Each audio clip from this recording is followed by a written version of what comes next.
Di antara yang enggak boleh dalam pernikahan adalah wa antajma'u bainal ukhtain. Menikahi mbaknya plus adiknya, fi nikahin wahid, tahta rajulin wahid. Jadi enggak boleh mempoligami mbak bersama adiknya.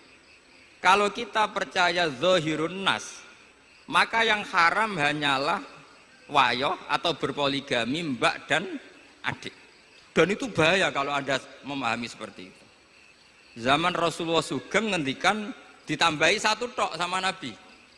Wala benal mar'ati wa ammatiha wala benal mar'ati wa kholatiha. Itu kalau orang Jawa kan satu, karena bulik dan bude orang Jawa itu sama, dari bapak ya bulik, dari ibu juga bulik. Tapi kalau orang Arab bilang min jihatil ab disebut ammah, min jihatil dikatakan kholah.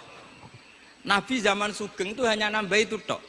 Juga gak boleh menikahi ponaan plus buliknya atau menikahi buliknya plus ponaannya. Kemudian oleh ulama fikih ditambahi satu kaidah, dua perempuan yang kalau saja laufurido itu kalau saja diandekan yang satu lelaki tidak boleh nikah, maka orang ini tidak boleh dijamu dikumpulkan tahta rajulin wahid. Berarti memasukkan siapa saja? Mbah dan cucunya, perempuan dan buliknya, perempuan dan saudaranya. Nah, artinya gini, andekan yang disebut Quran itu menjadi itu saja hukumnya, maka yang haram poligami hanya mengumpulkan mbak dan adiknya, karena Quran hanya bilang wa antajma'u bainal ukhtain. Tapi tentu itu kebodohan.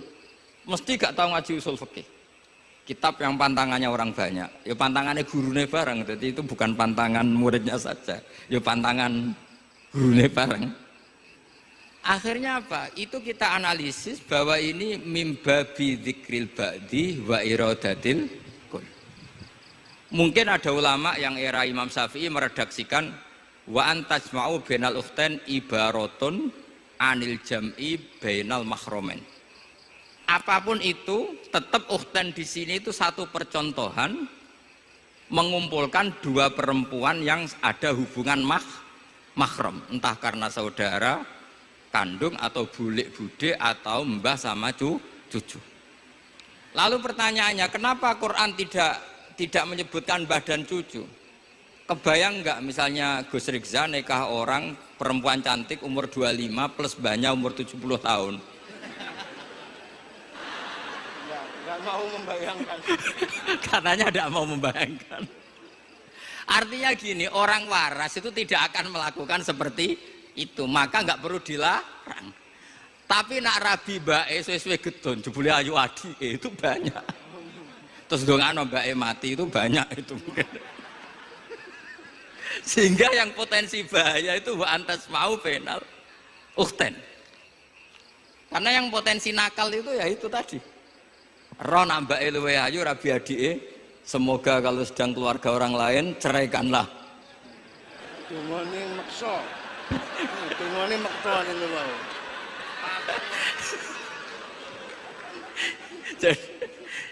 Jadi ini penting saya utarakan. Jadi ini serius tapi saya tetap rileks. Jadi mohon dipelajari lah usul fikih. Jadi problem sekarang adalah banyak mufassir yang hanya mengartikan dari terjemah. Itu bahaya sekali. Jika ada orang yang menikah secara mut'ah, itu kan mirip kayak transaksi zina. Mereka berdalil famastamta'tum bihi minhunna fa'atuhunna ujurahun. Perempuan yang sudah kamu nikmati, yang penting kamu bayar. Terjemahnya seperti itu. Karena ujur itu jamaknya ujroh. Itu fatal sekali. Padahal ayat itu begini, settingannya begini, setting siakul kalamnya atau asbab nuzulnya begini.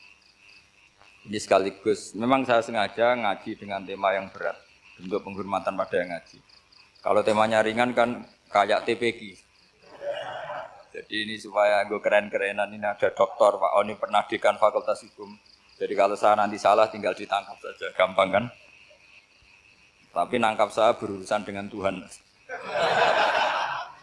Jadi kalau orang dekat Allah itu yang tanggung jawab itu Allah. Jadi dia bisa menang di kepolisian tapi kalah di hukum Tuhan. Jadi kalau berhadapan-hadapan dengan saya.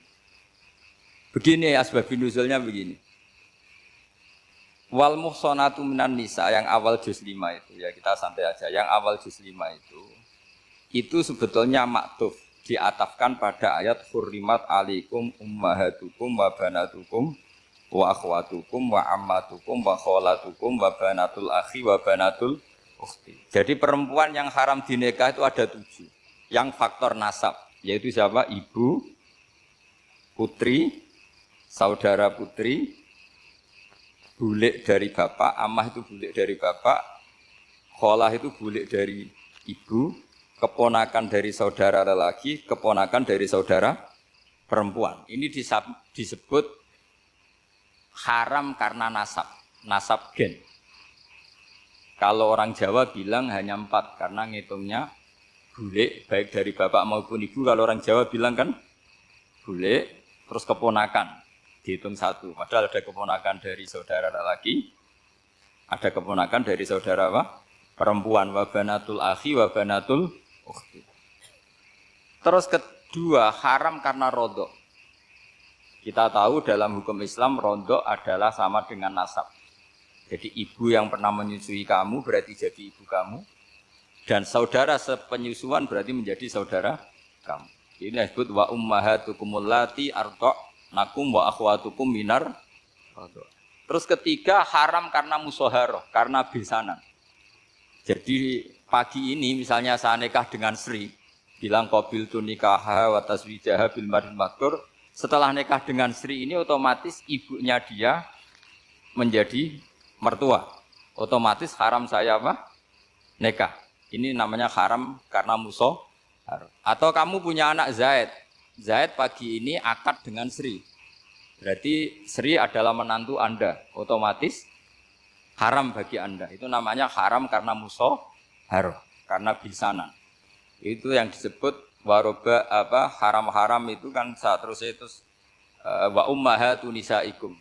Apa ibu dari istri-istri kamu. Memang ini agak jelimet, tapi memang syaratnya mufassir harus biasa jelimet. Jangan hanya nyari partai ayat-ayat untuk kepentingan partai. Wah itu ngeri. Kacau Quran dipakai kampanye. Terus itu berarti sudah 3 kan? Haram karena nasab, karena rodok, haram karena musoharoh. Terus yang keempat ini haram yang bukan karena sebab pada seorang perempuan, tapi karena istri orang. Itu disebut wal muhsanatu minan nisa. Haram menikahi perempuan yang masih milik orang lain. Nah, orang lain yang menikahi ini, istilahnya Allah adalah lelaki yang menikahi perempuan ini adalah lelaki sing muhsinina ghairu musafihin, secara nikah yang sah. Nah, nikah yang sah itu begini dalam hukum fikih Islam. Saya nikah dengan Sri, kalau hanya akad, itu saya wajib bayar mahar hanya separuh. Jadi kalau saya janji bayar 1 miliar, berarti wajib bayar berapa? 500 juta. Kalau janjinya 100 juta, hanya bayar 50 juta. Itu yang wajib bil akdi. Nanti wajib sepenuhnya nunggu bil jima. Kalau sudah hubungan intim, baru wajib 100%. Jadi kalau ada di Jawa, nikah dengan seperangkat alat sholat, itu yang atasannya tok, itu wajib karena akad. Nanti bawahnya nunggu setelah hubungan apa? Intim. Nah, ini hukum Quran, bukan hukum saya. Makanya kan wa in talaqtumuhunna min qabli an tamassuhunna, saat terus fanis suma faradtum. Hanya wajib bayar setengah. Nah, perempuan yang sudah diajak hubungan intim itu kata Allah fa'atuhunna ujurahun, maka wajib kamu bayar pen. Jadi ayat itu tentang perempuan yang sudah dinikah, kita harus bayar berapa? Harus bayar pen. Ini penting saya utarakan.